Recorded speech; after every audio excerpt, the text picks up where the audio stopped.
4월 23일 주일 리딩 지저스 사무엘상 18장부터 20장까지의 말씀입니다. 18장 다윗이 사울에게 보고하는 모습을 본 요나단은 그에게 깊은 인상을 받았다. 두 사람은 곧 끈끈한 우정을 나누는 사이가 되었다. 요나단은 다윗에게 마음을 다했고 그 이후로 다윗의 첫째가는 조력자이자 친구가 되었다. 사울은 그날 다윗을 집안 식구로 받아들이고 다시 아버지의 집으로 돌아가지 못하게 했다. 요나단은 다윗을 깊이 아끼는 마음에서 그와 언약을 맺었다. 그리고 언약의 증표로 격식을 갖춘 선물을 주었다. 왕자의 겉옷과 갑옷, 칼, 활, 허리띠 등의 무기였다. 다윗은 사울이 무슨 일을 맡기든지 그 일을 아주 잘 해냈다. 다윗이 일을 너무나 잘하자 사울은 그에게 군대의 작전권까지 맡겼다. 일반 백성뿐 아니라 사울의 신하들까지도 모두 다윗의 지도력을 인정하고 칭찬했다. 다윗이 블레셋 사람을 죽이고 나서 무리가 집으로 돌아올 때 이스라엘 모든 마을에서 여인들이 쏟아져 나와 노래하고 춤추면서 탬버린과 흥겨운 노래와 비파로 사울 왕을 환영했다. 여인들은 흥에 겨워 즐겁게 노래했다. 사울은 수천 명을 죽이고 다윗은 수만 명을 죽인다. 그 말에 사울은 몹시 화가 났다. 사울은 그것을 자신을 무시하는 말로 받아들였다. 그는 백성이 다윗에게는 수만 명의 공을 돌리면서 내게는 수천 명의 공만 돌리니 자칫 하다가는 그에게 이 나라를 빼앗기겠구나 하고 말했다. 그때부터 사울은 다윗을 경계했다. 이튿날 아버지 하나님께서 보내신 어둡고 우울한 기운이 사울을 괴롭혔다. 사울은 거의 제정신이 아닌 상태로 떠들어댔다. 다윗은 의례하던 대로 하프를 연주했다.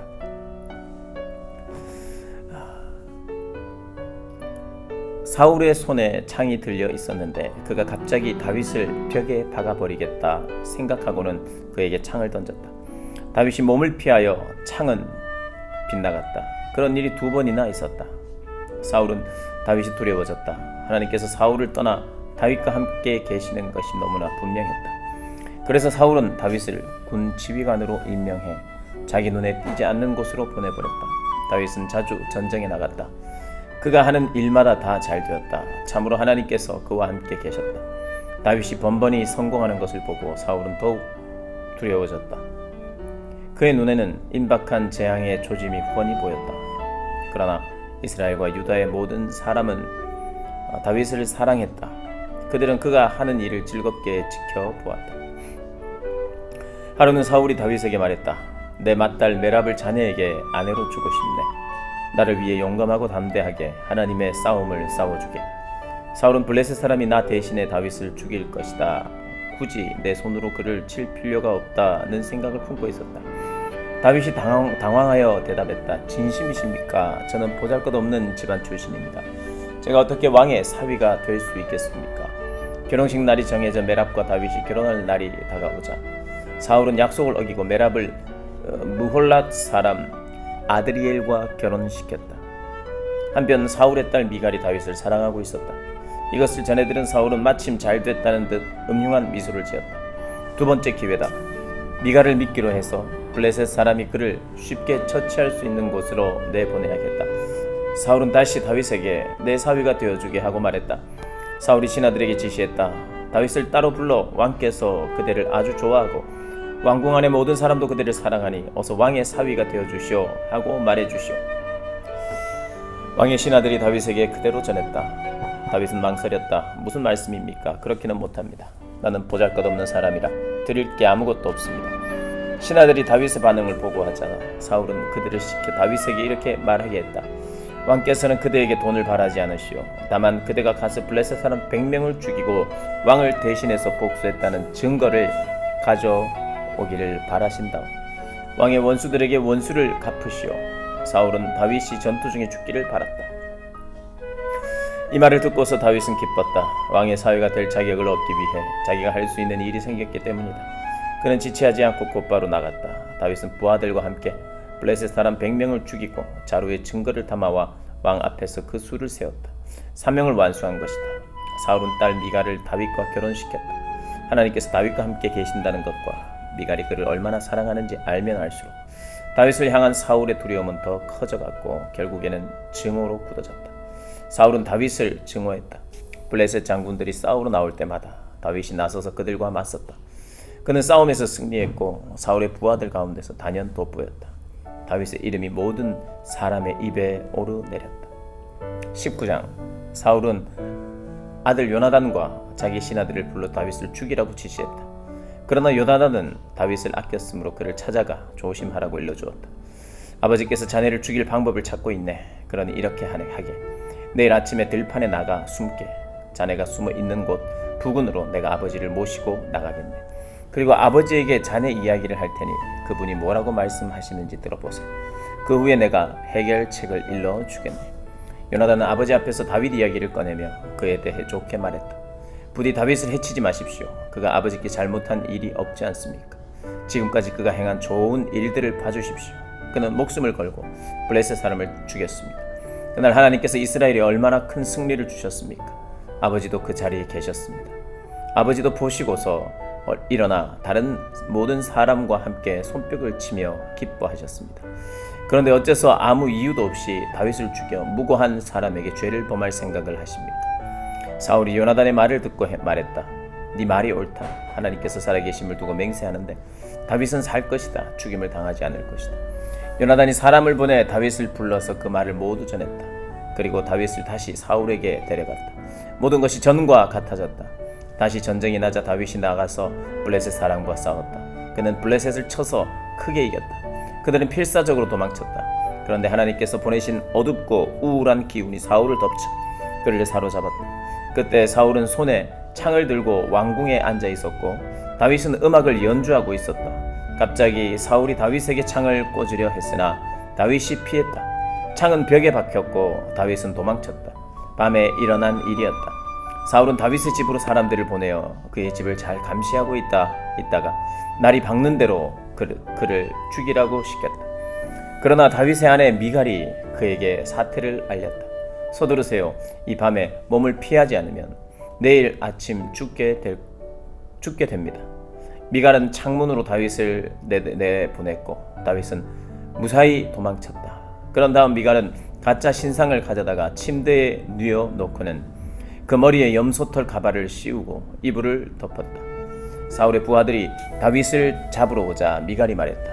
그이는 지금 아파서 누워 있어요. 사울이 부하들을 다시 보내며 지시했다. 침상째로 그를 데려오거라. 내가 직접 그를 죽이겠다. 부하들이 방에 들어가 보니 침대에는 염소털 가발을 쓴 가짜 신상밖에 없었다. 사울은 미갈에게 불같이 화를 냈다. 네가 어찌 이처럼 나를 속일 수 있느냐? 네가 내 원수와 한편이 되는 바람에 그자가 도망쳤다. 미갈이 말했다. 그가 저를 위협했습니다. 내가 빠져나갈 수 있게 돕지 않으면 너를 죽이겠다고 협박했습니다. 다윗은 무사히 도망쳐 라마에 있는 사무엘에게 가서 그동안 사울이 자기에게 한 일을 모두 말했다. 그와 사무엘은 나요스로 물러가 숨어 지냈다. 다윗이 라마의 나요스에 있다는 소식이 사울의 귀에 들어갔다. 그는 다윗을 잡으려고 곧바로 부하를 보냈다. 그들이 보니 한 무리의 예언자들이 사무엘의 인도 아래 예언을 하고 있었다. 그런데 갑자기 하나님의 영이 사울의 부하들에게도 임하여 그들이 예언자들과 함께 큰 소리로 마구 고함을 질렀다. 그 소식을 보고받은 사울은 부하들을 더 보냈다. 그러자 그들도 곧 예언을 하게 되었다. 사울은 세 번째로 부하들을 보냈는데 그들도 분별 없이 고함을 질러댔다. 참다 못해 사울이 직접 라마로 갔다. 그는 세구에 있는 큰 우물에 이르러 물었다. 사무엘과 다윗이 어디 있느냐? 지나가던 사람이 말했다. 저기 라마의 나요스에 있습니다. 사울이 라마의 나요스로 향하자 하나님의 영이 그에게도 임했다. 나요스에 이르기까지 그는 넋을 잃고 중얼거렸다. 옷을 벗고 그곳에 누워 하루 동안 밤낮으로 사무엘 앞에서 뜬 모를 말을 늘어놓았다. 사람들은 사울이 예언자가 되다니 누가 짐작이나 했겠는가 하며 오늘까지도 그 일을 이야기한다. 20장. 다윗이 라마의 나요스에서 빠져나와 요나단에게 갔다. 이제 어찌하면 좋겠나? 내가 자네 아버지에게 무슨 잘못을 저질렀다고 그분이 이렇게까지 나를 죽이려 하시는가? 자네를 죽이시다니 그런 일은 없을 것이네. 요나단이 말했다. 자네는 잘못한 것이 없네. 그리고 자네는 죽지 않을 걸세. 절대로 죽지 않을 거야. 아버지는 모든 일을 나에게 말씀하신다네. 큰일이든 작은 일이든 나에게 알리지 않고는 아무 일도 하지 않으신다네. 이 일이라고 해서 나 모르게 하시겠는가? 있을 수 없는 일이네. 다윗이 말했다. 자네 아버지는 우리가 절친한 친구 사이라는 것을 알고 계시네. 그래서 요나단이 이 일을 알아서는 안 된다. 알았다가는 다윗 편을 들 것이다 하고 생각하셨을 것이네. 하나님께서 살아계심과 지금 자네가 내 앞에 살아있음을 두고 맹세하는데 틀림없이 자네 아버지가 나를 죽이기로 작정하셨네. 요나단이 말했다. 자네 마음에 있는 것을 말해보게. 무엇이든 들어주겠네. 다윗이 말했다. 내일은 초하루네. 내가 왕과 함께 저녁 식사를 하도록 예정되어 있는 날이지. 나는 식사에 참석하지 않고 셋째 날 저녁까지 들판에 숨어 있겠네. 자네 아버지가 나를 찾으시거든 다윗이 연례 모임이 있다며 고향 베들레헴에 가서 가족과 함께 예배를 드릴 수 있겠는지 묻더군요 하고 말씀드려주게. 자네 아버지가 좋다고 하시면 나는 무사할 것이네. 하지만 화를 내신다면 그분이 나를 죽이기로 마음먹은 것을 자네가 확실히 알게 될 것이네. 부디 마지막까지 내게 충실해주게. 자네는 나와 하나님의 언약을 맺은 사이 아닌가. 내게 잘못이 있다면 자네가 직접 나를 죽이게. 나를 자네 아버지에게 넘길 까닭이 없지 않는가. 안 될 말이네. 요나단이 소리를 높였다. 나는 절대로 그러지 않을 것이네. 아버지가 자네를 죽이려고 결심했다는 기미가 조금이라도 보이면 바로 자네에게 알리겠네.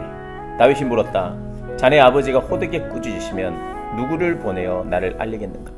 요나단이 말했다. 밖으로 나가자. 들판으로 가세. 둘이 들판에 있을 때 요나단이 말했다. 하나님, 이스라엘의 하나님께서 내 증인이시네. 내일 이맘때에 자네에 대한 아버지의 마음이 어떤지 알아내겠네. 그리고 그것을 자네에게 알려주겠네. 내가 만일 자네를 배반한다면 하나님께서 내게 천벌을 내리실 걸세. 내 아버지가 여전히 자네를 죽이실 생각이라면 자네에게 알려 이곳에서 무사히 벗어나게 하겠네. 하나님께서 내 아버지와 함께 하셨던 것처럼 자네와 함께 하시기를 바라네. 만일 내가 이 일이 끝날 때까지 살아있다면 계속해서 내 언약의 친구가 되어주게. 내가 죽는다면 언약의 우정으로 내 가족을 영원히 지켜주게나. 하나님께서 마침내 이 땅에서 자네의 원수들을 없애실 때 나에 대한 의리를 지켜주게. 요나단은 다윗을 향한 사랑과 우정을 다시 한번 맹세했다. 그는 다윗을 자기 목숨보다 더 아꼈다. 요나단이 자신의 계획을 내놓았다. 내일은 초하루니 자네가 저녁 식사에 나타나지 않으면 다들 자네를 찾을 것이니 사흘째가 되어 그들이 자네를 더 이상 찾지 않으면 자네는 전에 숨었던 곳으로 가서 그 큰 바위 옆에서 기다리게. 내가 바위 쪽으로 화살을 3번 쏘겠네. 그런 다음 종을 보내면서 가서 화살을 찾으라고 할 텐데 내가 종에게 화살이 이쪽에 있으니 가져오라고 외치면 자네가 무사히 돌아와도 좋다는 신호로 알게. 하나님께서 살아계심을 두고 맹세하는데 두려워할 것 하나도 없네. 그러나 내가 화살이 더 멀리 나갔다고 외치면 서둘러 도망치게. 하나님께서 자네가 여기서 벗어나기를 원하시는 것이네. 지금까지 우리가 의논한 모든 것에 대해 하나님께서 마지막까지 우리와 함께 하심을 잊지 말게. 다윗은 들판에 숨었다. 초하루 절기가 되자 왕이 식사를 하려고 식탁에 앉았다. 그는 늘 앉던 대로 벽 쪽 자리에 앉았고 요나단은 식탁 맞은편에, 아브넬은 사울 옆에 앉았다. 그러나 다윗의 자리는 비어 있었다. 그날 사울은 그것에 대해 아무 말도 하지 않았다. 그에게 뭔가 부정한 일이 생긴 거겠지. 아마 부정해져서 거룩한 식사를 못하는 것이겠지 하고 생각했다. 그러나 초하루 다음 날인 명절 이틀째에도 다윗의 자리는 비어 있었다. 사울이 아들 요나단에게 물었다. 이새의 아들은 어디 있느냐? 어제도 오늘도 우리와 함께 먹지 않는구나. 요나단이 말했다. 다윗이 제게 베들레헴에 가게 해달라고 특별히 부탁했습니다. 고향의 가족 모임에 참석할 수 있게 해주십시오. 저희 형들이 제게 부탁했습니다. 괜찮으시다면 가서 형들을 보게 해주십시오 하더군요. 그래서 이 자리에 참석하지 못한 겁니다. 사울은 요나단에게 불같이 화를 냈다. 이 더러운 계집의 자식아, 네가 이새의 아들과 한 통속이 되어 너와 네 어미 둘 다를 욕되게 하고 있는 것을 내가 모르는 줄 아느냐? 이새의 아들이 이 땅을 활보하고 다니는 한 이 나라에서 너의 장래는 보장할 수 없다. 어서 가서 그를 잡아 이리로 끌고 오너라. 이 순간부터 그놈은 죽은 목숨이나 다름없다. 요나단이 아버지에게 대들었다. 죽은 목숨이라니요. 다윗이 무엇을 잘못했다고 그러십니까? 사울은 창을 던져 그를 죽이려 했다. 이로써 요나단은 아버지가 다윗을 죽이려 한다는 것을 확실히 알았다. 요나단은 잔뜩 화가 나서 식사 자리에서 뛰쳐나갔고 하루 종일 아무것도 먹지 않았다. 다윗 생각에 마음이 아팠고 아버지에게 당한 모욕 때문에 속이 상했다. 이튿날 아침 요나단은 다윗과 약속한 대로 어린 종을 데리고 들판으로 갔다. 그가 종에게 말했다. 달려가서 내가 쏘는 화살을 가져오너라. 어린 종이 달려가자 요나단은 그 종보다 한참 앞쪽으로 화살을 쏘았다. 어린 종이 화살이 날아간 곳에 이르자 요나단은 화살이 더 멀리 나가지 않았느냐고 외쳤다. 그러면서 어서 서둘러라, 거기 그냥 서 있지 말고 하고 외쳤다. 요나단의 어린 종은 화살을 주어 주인에게 가져왔다. 그러나 그 어린 종은 무슨 일인지 전혀 몰랐다. 오직 요나단과 다윗만이 그 일을 알았다. 요나단은 화살집과 활을 어린 종에게 주어 성읍으로 돌려보냈다. 종이 가고 나자 다윗은 숨어있던 바위 옆에서 일어섰다가 얼굴을 땅에 대고 엎드렸다. 그렇게 그는 3번을 절했다. 그러고 나서 그들은 친구와 친구로 서로 입을 맞추고 울었는데 다윗이 더 서럽게 울었다. 요나단이 말했다. 평안히 가게. 하나님께서 나와 자네 사이에, 내 자녀와 자녀 사이에 영원한 보증이 되실 것이네. 우리 둘은 하나님의 이름으로 우정을 맹세하지 않았나. 아멘.